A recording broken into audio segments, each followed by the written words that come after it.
sink in for a moment. Navy fighters launched from the aircraft carriers USS Saratoga and USS America were recalled by the White House. But the blame doesn't stop there. Defense Secretary Robert McNamara and National Security Advisor Walter Rostow at first ordered instantaneous retaliation, but upon discovering that the attack originated from Israel's Haifa base, McNamara called off the exercise. In fact, it was reported later that Robert McNamara was so irate when discovering that Liberty radio men contacted the USS America that he barked, "Tell the 6th Fleet to get those aircraft back immediately." Due to this traitorous behavior, the USS Liberty had to wait 16 hours after the attack stopped before they were rescued by our military forces. It is the only instance in American naval history that a rescue mission was aborted while an American ship was under attack. In all, the Israeli attack on America's USS Liberty, a ship that sat almost motionless in the water with no offensive weaponry while sailors sunbathed on its deck, lasted for 2 full hours, equaling the length of Japan's infamous attack on Pearl Harbor. 821 holes were found in the ship, resulting from aircraft rockets, cannon fire, and torpedo blasts, while over 3,000 holes from Israel's machine gun fire were also counted. Far more tragically, the Israelis killed 34 Americans that fateful day, wounded 171 more, and instigated the worst U.S. naval losses since World War II. And even though U.S. Secretary of State Dean Rusk and Joint Chiefs of Staff Admiral Thomas Moore called this attack deliberate, to this day not one guilty party in Israel or the U.S. has been brought to justice. Well, the thoughts that always come back to us time and time again is how this thing is still being covered up after 40 years. And we know without doubt from the circumstances that it was a deliberate attack. Anyone who looks carefully at the details knows that it was deliberate, and that includes such people as Dean Rusk, the Secretary of State, and all of the heads of all of the intelligence organizations. Will the record show that the statements of Mr. Ennis are correct? Here are a few quotes for your consideration. On the strength of intercept transcripts of pilots' conversations during the attack, the question of the attack's deliberateness just wasn't a disputed issue within the agency. Lieutenant General William E. Odom, former Director, National Security Agency, interview with David Walsh on March 3rd, 2003, reported in Naval Institute Proceedings, June 2003.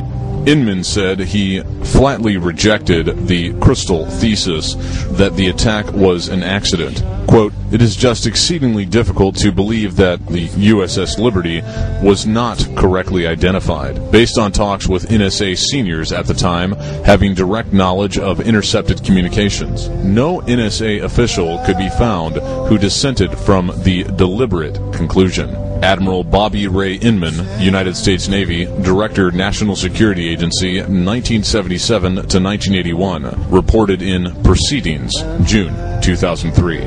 Quote, "I can tell you for an absolute certainty from intercepted communications that they knew they were attacking an American ship." Unquote. Oliver Kirby, former Deputy Director for Operations and Production, National Security Agency. Kirby participated in the NSA's investigation of the attack and reviewed translations of intercepted communications between pilots and their headquarters, which he reports show conclusively that they knew their target was an American ship. Kirby is considered the godfather of the USS Liberty and USS Pueblo intercept programs. From telephone interviews with James Ennis and David Walsh for Friendless Fire, Proceedings, June 2003. In a handwritten note dated 26 August 1967 by NSA Deputy Director Louis W. Tordella, reacting to the Israeli court decision exonerating Israelis of all the blame for the Liberty attack, it is stated, quote, "A nice whitewash for a group of ignorant, stupid, and inept f***ers," unquote. Ladies and gentlemen, the very word secrecy is repugnant in a free and open society, and we are, as a people, inherently and historically opposed to secret societies, to secret oaths, and to secret proceedings. For we are opposed around the world by a monolithic and ruthless conspiracy that relies primarily on covert means for expanding its sphere of influence, on infiltration instead of invasion, on subversion instead of elections, on intimidation instead of free choice.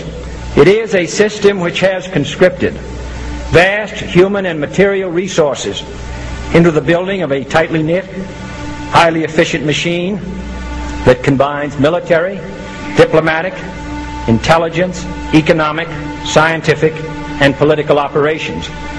Its preparations are concealed, not published. Its mistakes are buried, not headlined. Its dissenters are silenced, not praised. No expenditure is questioned, no secret is revealed. That is why the Athenian lawmaker Solon decreed it a crime for any citizen to shrink from controversy. I am asking your help in the tremendous task of informing and alerting the American people, confident that with your help, man will be what he was born to be, free and independent.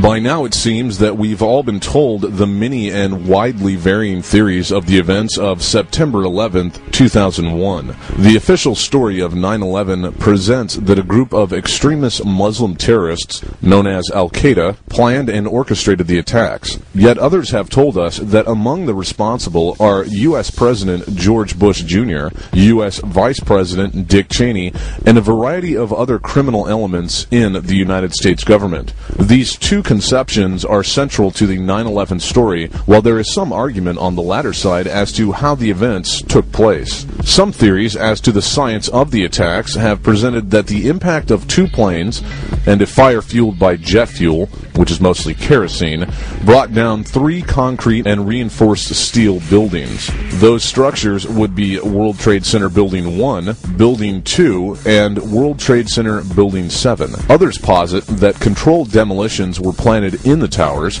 It is not in the scope of this video to prove nor dispute the science of how the towers came down that fateful day. However, it is our belief that among such theories, the case showing demolitions has been the most sound. Our intentions in this chapter are to specifically show you who was responsible for this mass murder of Americans. We will examine a group of people who are a corrosive mafia with a racial and religious cohesion. It will become clear how fraudulent theories concerning 9/11 have been fomented and end up benefiting this group, and how the foundational crime of September 11th has been the catalyst for multiple and far-reaching crimes by this well-organized, supremacist mafia. It's time we achieve the long-awaited complete truth of what happened on 9/11, because the future of humanity depends upon it.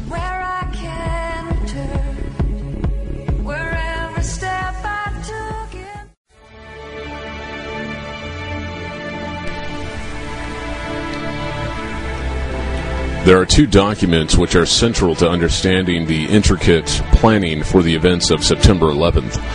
The first is titled A Clean Break, a new strategy for securing the realm, and shortened to the ACB Doc. The ACB was created in Israel at the IASPS. The core of the document illustrated a systematic plan to conquer the Middle East by engineering a flawless image of Israel and promoting the state as a great ally of the United States. The ACB Doc was essentially duplicated in the so-called Republican think tank called the Project for a New American Century, also referred to as PNAC. The same Jewish authors of the ACB Doc wrote PNAC's paper called Rebuilding America's Defenses, in which they called for a catalyzing event, like a new Pearl Harbor. PNAC is at first called a Republican think tank, but finds itself later termed a neocon or neoconservative group.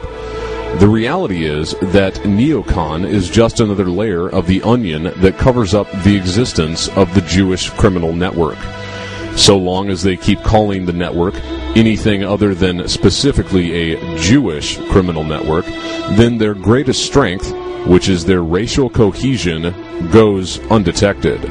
PNAC The Project for a New American Century was not a neocon or even a Zionist think tank, but a Jewish criminal think tank. This crime network existed long before Zionism was ever codified. Therefore, it is absolutely appropriate